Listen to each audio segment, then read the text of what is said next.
तो उसको GPF plus gratuity का 20 लाख रुपया एक मुश्त मिलता था और उसके बाद में उसके बेसिक वेतन का 50% और अन्य लाभ सहित उसको पेंशन के रूप में जीवन भर मिलता था।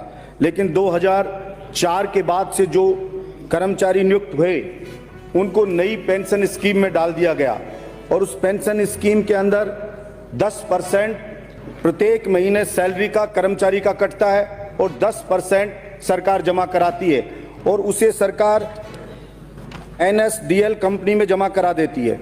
ये एनएसडीएल उसको शेयर मार्केट में उस पैसे को लगाती है और जब कर्मचारी रिटायर होता है उस वक्त अगर शेयर मार्केट में मंदी है तो जो पैसा उसका जमा है वो पैसा भी उसका कम हो जाता है और रिटायरमेंट के वक्त उसको जो पैसा टोटल जमा होता है उसका 60% दिया जाता है और उस 60% के ऊपर भी लगभग 30% के लगभग उसके ऊपर टैक्स के रूप में कट जाता है। 40% जो बचता है वो शेयर मार्केट में रहता है, उससे जो प्रॉफिट होता है वो उसको पेंशन के रूप में दिया जाता है। ऐसा ही मैं एक उदाहरण बताऊंगा जो केवल नाम मात्र का होता है, ना के बराबर होता है। ऐसे ही एक पैरा टीचर जो थी वो प्रबोधक के रूप में नियुक्त हुई, स्थायी हुई।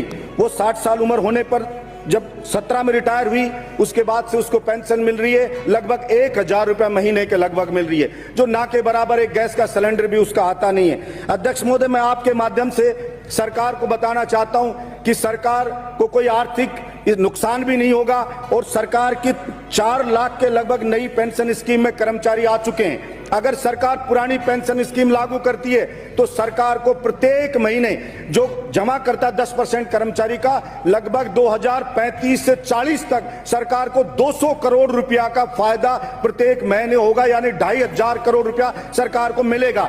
अध्यक्ष महोदय, मैं सिर्फ इतना कहना चाहता हूं, सरकारी नौकरी का चार्म इस बात के लिए था कि आदमी देखता है बुढ़ापा स्वाभिमान के साथ, मान सम्मान के साथ मेरा कट जाएगा, मुझे किसी पर निर्भर नहीं रहना पड़ेगा।